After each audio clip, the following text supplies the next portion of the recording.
Aujourd'hui, j'aimerais partager un passage de l'Écriture avec nous et nous exhorter dans la suite. Il s'agit de Jean au chapitre 8, à partir du verset, nous lisons à partir du verset 30. Comme Jésus disait cela, beaucoup crurent en lui. Alors il dit aux Juifs qui avaient cru en lui, « Si vous demeurez dans ma parole, vous êtes vraiment mes disciples.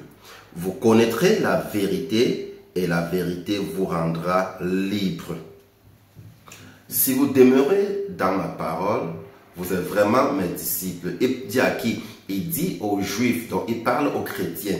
Mon exhortation ce matin concerne ceux qui ont cru en Jésus-Christ. Donc je m'adresse à toi qui crois en Jésus-Christ, qui a reçu le Seigneur Jésus-Christ dans ta vie comme Seigneur et Sauveur et qui croit en la parole de Dieu, il croit en la personne et à l'œuvre accomplie du Seigneur Jésus-Christ.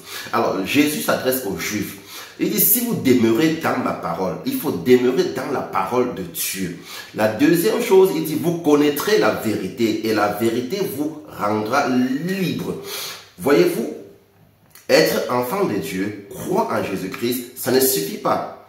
C'est ce que Paul dit dans 1 Timothée chapitre 2, lorsqu'il dit la volonté de Dieu, c'est que tout homme soit sauvé et parvient à la connaissance de la vérité.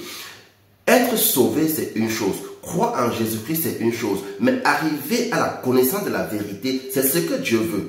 Parce que il est possible que les difficultés que tu traverses, il est possible que les situations auxquelles tu fais face, il est possible que les limitations auxquelles tu fais face soient le résultat de ton ignorance de la connaissance de la vérité. Parce qu'il y a le fait d'être sauvé et il y a le fait de parvenir à la connaissance de la vérité. Ce matin ou en ce jour, ou en ce soir, en fonction de où tu me suis, j'aimerais t'encourager à chercher Dieu.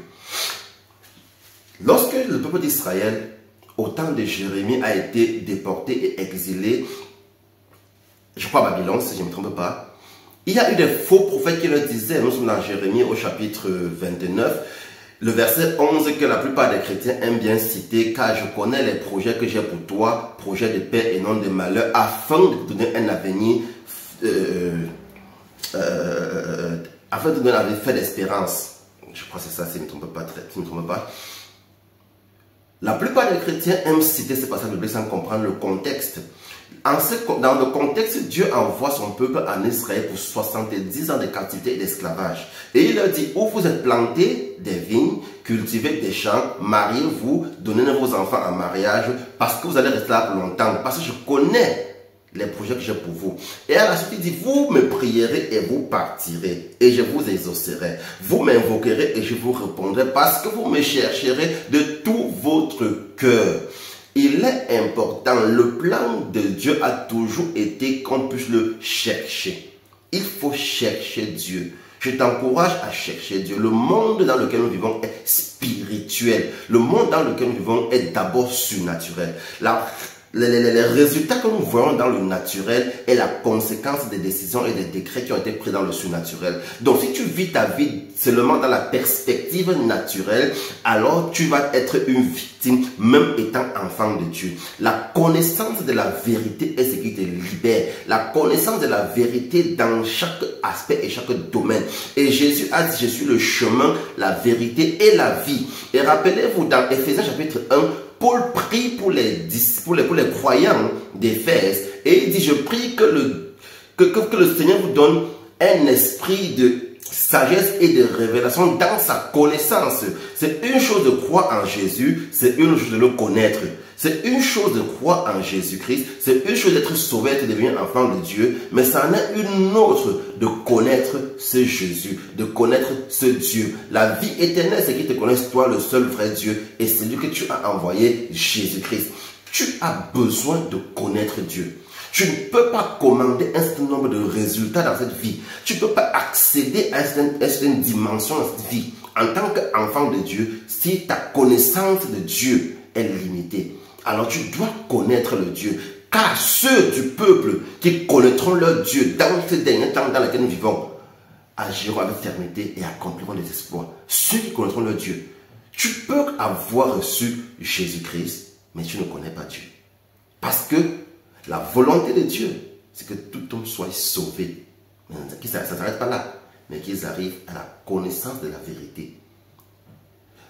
Alors, je t'encourage, cherche Dieu. Recherche Dieu. Si tu ne sais pas comment, fais-toi accompagner spirituellement pour chercher Dieu, pour pouvoir comprendre qu'est-ce qui fait la différence. Écoute, ne prends pas la vie légèrement, ne prends pas la vie chanellement, ne prends pas la vie naturellement. Non, parce que le monde que tu vois est au-delà de ta portée sur le plan spirituel. Si tu n'as pas accès au surnaturel pour commander les résultats dans le naturel, alors tu es une frustration, une proie et une victime, même en tant qu'enfant de Dieu. Plusieurs pensent que, étant devenu enfant de Dieu, les choses vont se manifester de manière automatique. Même Jésus a dit le royaume des cieux est forcé et c'est les violents qui s'en emparent. Il faut faire attention. Il faut faire attention. Jésus a dit quoi? Veillez et priez afin de ne pas tomber dans la tentation. Ça veut dire en que si tu ne veilles pas et si tu ne pries pas, tu vas tomber dans la tentation. Oui, tu vas tomber dans la tentation. Et l'une des recommandations, c'est Père, ne nous soumets pas à la tentation, mais délivre-nous du mal. Donc, si tu penses que le fait que tu es devenu enfant de Dieu, c'est suffisant, tu es à côté de la plaque et ça peut être, et c'est principalement la raison pour laquelle tu n'arrives pas à produire les fruits de l'esprit, tu n'arrives pas à produire le caractère du Christ, tu n'arrives pas à mûrir pour atteindre la maturité, tu n'arrives pas à grandir et à croître afin d'atteindre l'état d'homme fait en Christ, parce que ta connaissance de la vérité est limitée. Recherche la vérité, mon ami. Recherche la vérité, mon frère. Recherche la vérité, ma soeur. Vous connaîtrez la vérité et la vérité vous rendra libre. Bien évidemment, je suis disponible pour un accompagnement spirituel parce que Dieu m'a fait grâce. J'ai l'habitude de dire, je n'ai pas la prétention d'avoir réussi. Mais de là où je sors, pour où je suis aujourd'hui, j'ai fait du chemin. Dieu m'a fait grâce. Et il peut te faire grâce également. Tu peux connaître des dimensions cachées de la vie en Dieu. Shalom, shalom. À très bientôt.